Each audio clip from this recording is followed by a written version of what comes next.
কটা খাবে? তিনটে?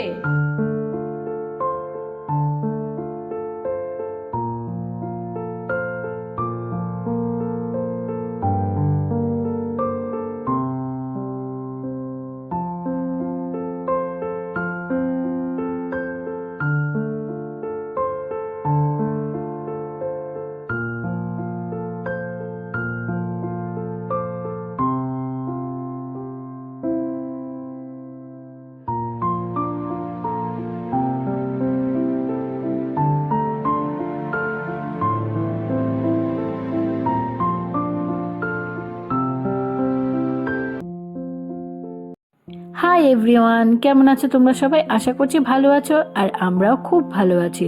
আজ আবারও তোমাদের সামনে চলে এসেছি নতুন আরেকটা ভিডিও নিয়ে। কিছুদিন আগে আমার একটা ব্লগে তোমাদের শেয়ার করেছিলাম উই পোকাতে আমাদের রান্নাঘরে সব বক্সগুলোই নষ্ট করে দিয়েছে। তাই জন্যই আর কি কিচেনের বক্সগুলো চেঞ্জ করা হচ্ছে, মানে ওই বক্সের পাল্লাগুলো উই পোকাতে না পুরো একদম ঝাঁঝরা করে দিয়েছে। এইভাবে কিছুদিন কাটানোর পর ফাইনালি কিচেনে একটু চেঞ্জ করা হলো। আসলে একটু সময় সুযোগের জন্যই অপেক্ষা করছিলাম, তো সেটাই হচ্ছিল কাজ, আর সেটাই তোমাদের সাথে শেয়ার করে দিচ্ছি। তবে এই কাজগুলো যখন হয়েছিল আমি তখনই এই ভিডিও ক্লিপটা শ্যুট করে রেখেছিলাম, সেটাই আজকের ভিডিওতে অ্যাড করে দিয়েছি।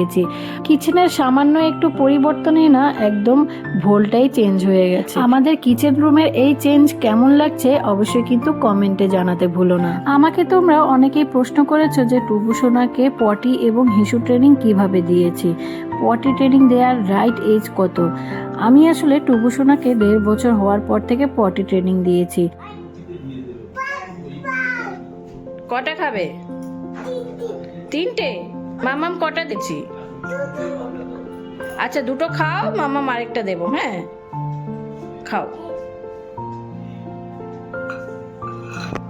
এই রে, জল খাবে বাবা?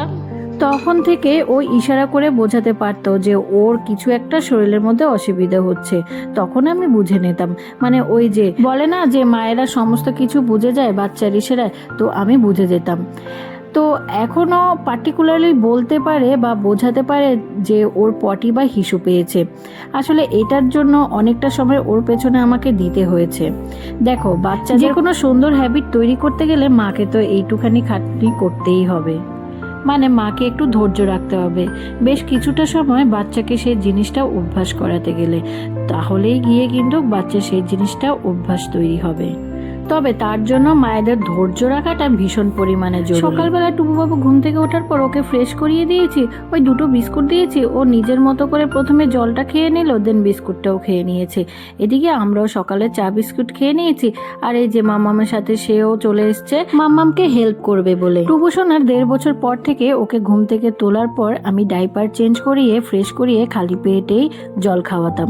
সকালবেলা খালি পেটে জল খেলে কি হয়, গ্যাস অ্যাসিডিটির সমস্যা দূর হয় এবং পেটটাও কিন্তু ক্লিয়ার হয়ে যায়। সকালবেলা খালি পেটে জল খাওয়ার পরেই ওই 2টো বিস্কুট খায়, অ্যান্ড দেন যেই ট্রেডিশনাল যে বাঙালির মেথড আছে, মানে ওই আমরা ছোটবেলা থেকে বাচ্চাদের দিদিমা বা ঠাকুমাদের বাচ্চাদের পটি করাতে দেখে এসেছি যে 2টো পায়ের মাঝখানে বাচ্চাকে বসিয়ে নিয়ে পটি করানো।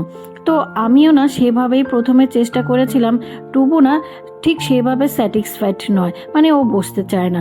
তারপর ওর জন্য আমি একটা ওই আজকাল বাজারে কিনতে পাওয়া যায় বাচ্চাকে পটি করানোর কমোট, তো আমি না ওকে সময় মতো ওই কমোটেই বসিয়ে দিতাম। ও স্ব ইচ্ছায় ওই কমোটেই বসে পড়তো, সময় মতো নিজেই হিসু করে নিত, আবার পটি পেলে আমাকে বলতো, আমি ওটাতে বসিয়ে দিলে ও পটিও করে নিত। শুধু একটা জিনিস খেয়াল রাখতে হবে যে প্রতিদিন একটা সময় বাচ্চাকে এই জিনিসটা অভ্যাস করাতে হবে। প্রথম ওরা করবে না বা একদম বসতেই চাইবে না, চিৎকার চেঁচামেচি করবে, কিন্তু আমাদের ধৈর্য ধরে সেই জিনিসটাও অভ্যাস করিয়ে যেতে হবে। কোনো বাচ্চা 1 মাসে সেটা বুঝতে শিখে যায়, আবার কোনো বাচ্চা 15 দিনে বুঝতে পেরে যায়, আবার কোনো বাচ্চা তো 7 দিনেই অভ্যস্ত হয়ে যায়। প্রতিটা বাচ্চা যেহেতু আলাদা, তাই প্রতিটা বাচ্চার যে কোনো জিনিস শেখার সময়টাও কিন্তু আলাদা হতে পারে। ওকে ব্রেকফাস্ট খাইয়ে দিয়েছি, ওর জন্য একটু খিচুড়ি করে নিয়েছিলাম, ওটাই খাইয়ে দিয়েছিলাম। দেন শ্বশুর বাবার কাছে দিয়ে আমি আর মাও ব্রেকফাস্টটা করে নিয়েছি। বাবার ব্রেকফাস্টটা আগেই হয়ে গেছিল, তাই আর কি টুবুকে নিয়ে বেরিয়েছিল ওই বাড়ির আশেপাশে। শীতকালে সকালের দিকে বাইরে বেরোলে ওই একটু গায়ে রোদ লাগে, আর এখন তো বিকেলের দিকে বেরোই না, তাই একটু বাড়ির চারদিকে সকালবেলা নিয়েই ওকে ঘোরাফেরা করি আমি বা ওর দাদা। আমি প্রতিদিনই সকালবেলায় টুবু সোনাকে ওই কমোটে বসিয়ে চেষ্টা করাতাম পটি করাতে, কিন্তু কিছুতেই কিছু হচ্ছিল না। তারপর আমি খেয়াল করলাম যে ও একদম সকালবেলা জল খাবার পরপরই পটি হয় না, কিন্তু যখন আমি ব্রেকফাস্ট করাই তার পরপরই ওর পটি করার একটা টেন্ডেন্সি থাকে। তো আমি প্রত্যেক দিন এখন এটাই করি, সকালবেলা উঠে ওকে ফ্রেশ করিয়ে দেই, জল খাইয়ে দেই, ব্রেকফাস্ট করিয়ে তারপরই ওকে পটি করানোর চেষ্টা করি। এইভাবে কিছুদিন এই অভ্যাসটা করানোর পর কিন্তু এখন এই অভ্যাস হয়ে গেছে যে না, সকালেই ওকে পটি করতে হবে। আর এখন এইরকমই একটা অভ্যাস হয়ে গেছে যে আমি যদি ওকে ওর সেই পটির কমোটে নাও বসাই, ও কিন্তু বলে বা বুঝিয়ে দেয় ইশারা করিয়ে যে ওর পটি পেয়েছে, এবং তারপরই ওকে আমি টয়লেটে নিয়ে যাই। ওকে আজ সকালেও ব্রেকফাস্ট করানোর পর ওই দাদানের সাথে তো বাইরে একটু বেরু করে এসেছিল, দেন বাড়িতে এসেও দাদানের সাথে অনেকটা সময় বল নিয়ে খেলা করেছিল। দেন আমি ওকে একটু জল খাইয়ে দিয়েছিলাম, তারপর পরই ওর পটিটা পেয়ে গেছিল। আর আমাকেও ও ইশারা করে বা আধো আধো গলায় বলছিল মাম্মাম পটি যাই পটি যাই। তো ওকে আমি ধরে বাথরুমে নিয়ে গেছিলাম।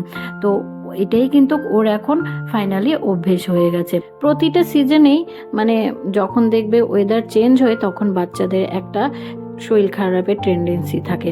তো টুবুরও না একটু সর্দি একটু হাঁচি মতো হচ্ছিল, তো তাই আর কি তুলসী পাতার রস আর মধু মিক্সড করে খাইয়ে দিয়েছিলাম। ও আবার এটা খেতে ভীষণ ভালোবাসে, ওই নিজেই চামচ কেটে খেয়ে নিয়েছিল। আর ওকে তারপর পরেই ঘুম পাড়িয়ে দিয়েছিলাম। ওকে ঘুম পাড়িয়ে চলে এসেছি কিচেনে। ওদিকে মা করে নিচ্ছিল মাছ। মা না লোটে বেগুনের এই রেসিপিটা ভীষণ ভালো রান্না করে, তাই আর কি মা নিজের হাতেই সবসময় রান্নাটা করে। তো এর মধ্যেই রান্নাবান্নাও কমপ্লিট হয়ে গেছে। আমাদের হয়েছে লোটে বেগুন, হাজবেন্ডের জন্য শিম আলু দিয়ে রুই মাছের ঝাল, আলু কুমড়ো তরকারি। টুবু সোনার জন্য করে নিয়েছিলাম পেঁপে দিয়ে মসুর ডাল। রান্নাঘর থেকে বেরোতে না বেরোতেই ছেলে আবার এর মধ্যে ঘুম থেকে উঠে পড়েছে। ওই একটা পেয়ারা নিয়ে একটু বসেছিলাম, পুরোটা আর খাইনি। আসলে সর্দি সর্দি মতো হয়েছে তো, আর সর্দি হলে দেখবে বাচ্চারা একদম খেতে চায় না। এর মধ্যেই ওকে চান করিয়ে দিয়েছি। চান সেরে উঠতে না উঠতে ছেলে সে কি বায়না, সে আবার বাইরে যাবে। একে তো সর্দি হয়েছে, তার মধ্যে আবার এইসব বায়না করছিল। বেশ অনেকটা সময় ধরে এদিক ওদিক করে ওর বায়না মিটিয়েছিলাম, দেন লাঞ্চটাও খাইয়ে দিয়েছিলাম। লাঞ্চ কমপ্লিট করার পর সে আবার মাম্মামকে বলল যে মাম্মাম হিসু। তো ওকে হিসু করানোর জন্যই টয়লেটে নিয়ে গেছিলাম। হিসু ট্রেনিংটাও ঠিক এইরকমই। প্রতিদিন বাচ্চাকে ধরো সকালবেলায় ঘুম থেকে উঠে ডাইপার চেঞ্জ করিয়ে দিলে, তারপর পরই ধরো জল খাওয়ালে, ব্রেকফাস্ট করালে, তার কিছুক্ষণ পর ধরো আধ ঘন্টা পর পর তুমি বাচ্চাকে টয়লেটে নিয়ে গিয়ে প্যান্ট খুলে হিস হিস করলে। প্রথম করবে না, একদমই করবে না, কারণ ওরা জানে না এই জিনিসটা করলে ওদের কি করতে হবে, ওরা বুঝতেই পারবে না। কিন্তু তুমি যখন নাগাতার ধরো 7 দিন 10 দিন এইরকম প্র্যাকটিস করাবে, 1 ঘন্টা বাদে বাদে বারবার করে টয়লেটে নিয়ে গিয়ে হিস হিস করাচ্ছ, তখন ওদের ব্রেনে একটা সংকেত যায়। তখন ওরা ধীরে ধীরে এই ব্যাপারটার সাথে অভ্যস্ত হতে শুরু করে, এবং তারপরই দেখবে 10 দিন যদি এই জিনিসটা ফলো করো, এবং যখন ওকে টয়লেটে নিয়ে যাবে প্যান্টটা খুলবে হিস হিস করবে, তখন দেখবে ওর যদি হিসু নাও পায়, মানে আমাদের টুবু সোনা কিন্তু এইরকম, ও টয়লেটে নিয়ে গেলে জোর জবরদস্তিও কিন্তু হিসু করতো। তো এখন মোটামুটি টুবু সোনার হ্যাবিট তৈরি হয়ে গেছে। আর এদিকে তোমাদের সাথে কথা বলতে বলতে কিন্তু আমারও লাঞ্চ কমপ্লিট হয়ে গেছে। টুবু আবার আমাদের সাথে টেবিলে বসে ওই একটু অরেঞ্জ জুস বলে একটু অরেঞ্জ খেয়েছিল। তো ওকে নিয়ে আবার ওপরে ঘুম পাড়াতে এসেছি। টুবু সোনার কাণ্ড দেখো, সে কিছুতেই ঘুমাবে না। ওই মামামের সাথে এভাবে নাটক করে, মানে অ্যাক্টিং করে করে অনেক সময় ধরে খেলা করেছিল, দেন ওকে ঘুম পাড়াতে পেরেছিলাম ফাইনালি। আর আজকাল যে কত অ্যাক্টিং শিখেছে সে, কি আর বলবো। বন্ধুরা, এখন আবার তোমাদের সাথে দেখা হচ্ছে সেই বিকেলবেলা। এখন ঘড়িতে সময় বিকেল 5টা। টুবু ঘুম থেকে উঠে পড়েছে। ঘুম থেকে ওঠার পরপরই ওকে টয়লেটে নিয়ে হিসু করিয়ে নিয়ে এসেছি। তো এখন মোটামুটি টুবু সোনার হ্যাবিট তৈরি হয়েই গেছে যে ওর 1-1.5 ঘন্টার গ্যাপে গ্যাপে ওকে আমি টয়লেটে নিয়ে যাই। যদি বাই চান্স আমি ভুলেও যাই, ও কিন্তু আমায় ইশারা করে বা বলে দেয় হিসু বা টয়লেট পেয়েছে। আর পটি পেলেও ও আমাকে বুঝিয়ে দেয় বা বলে দেয় পটি পেয়েছে। তো এভাবেই ধীরে ধীরে ওকে আমি হিসু এবং পটি ট্রেনিং এর সাথে অভ্যস্ত করেছিলাম। ফাইনালি ও সেটা অভ্যস্ত হয়ে গেছে। এর মধ্যে নিচে এনে ওকে গরম পোশাক সব পরিয়ে দিয়েছি, কারণ শীতটা তো মোটামুটি পড়েছে।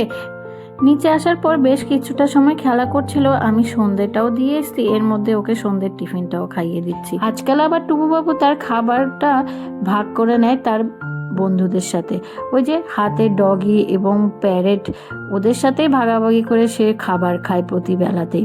ওকে সন্ধ্যের টিফিন খাইয়ে আমাদের জন্য টিফিনে করে নিয়েছিলাম ছোলা আলুর চাট। এটা খেতে মোটামুটি বাড়ির সবাই ভালোবাসে। হাজব্যান্ডের আজকে একটু আসতে দেরিই হবে, তাই আর কি আমরা চারজনে টিফিনটা সেরে নিয়েছিলাম। টুবু আবার আমাদের থেকেও কিন্তু আসলে টুবু তো ধীরে ধীরে বড় হচ্ছে, আমরা আমাদের থেকে একটু একটু খাবার দিয়ে ওকে অভ্যস্ত করাচ্ছি। তাতে করে কি হবে, বাচ্চার সব রকম হ্যাবিট তৈরি হয়ে যাবে, সব ধরনের খাবারই সে আস্তে আস্তে খেতে শিখে যাবে। খাওয়া দাওয়ার পর মামামের সাথে কিছু সময় খেলা করছিল, খেলাধুলো করার পরে কিন্তু ওকে আমি কিছুক্ষণ পড়াশোনার সাথে অভ্যস্ত করাই। খেলা করতে করতেই টুবু বাবুর কিন্তু আবার হিসু পেয়েছিল, তখনই আবার মাম্মামকে বলেছিল মাম্মাম হিসু। টুবু বাবু যেই হিসু করতে বাথরুমে গেছে, ওই গেটের শব্দ শুনতে পেয়েছে যে বাপি বাড়িতে এসেছে। ও বাবা, টুবু বাবু হিসু সেরে দৌড়ে বাপির কাছে ছুটে চলে এসছে। বন্ধুরা, এত দূর পর্যন্ত যারা আমার আজকের ভিডিওটির সাথে রয়েছে, আমার আজকের ভিডিওটি তোমাদের কেমন লেগেছে অবশ্যই কমেন্টে জানাতে ভুলো না। কিছু ভালো লেগে থাকলে প্লিজ একটা লাইক কমেন্ট শেয়ার করে দিয়ে যেও। আর আমার চ্যানেলে নতুন বন্ধু হয়ে থাকলে চ্যানেলটা সাবস্ক্রাইব করতে ভুলো না।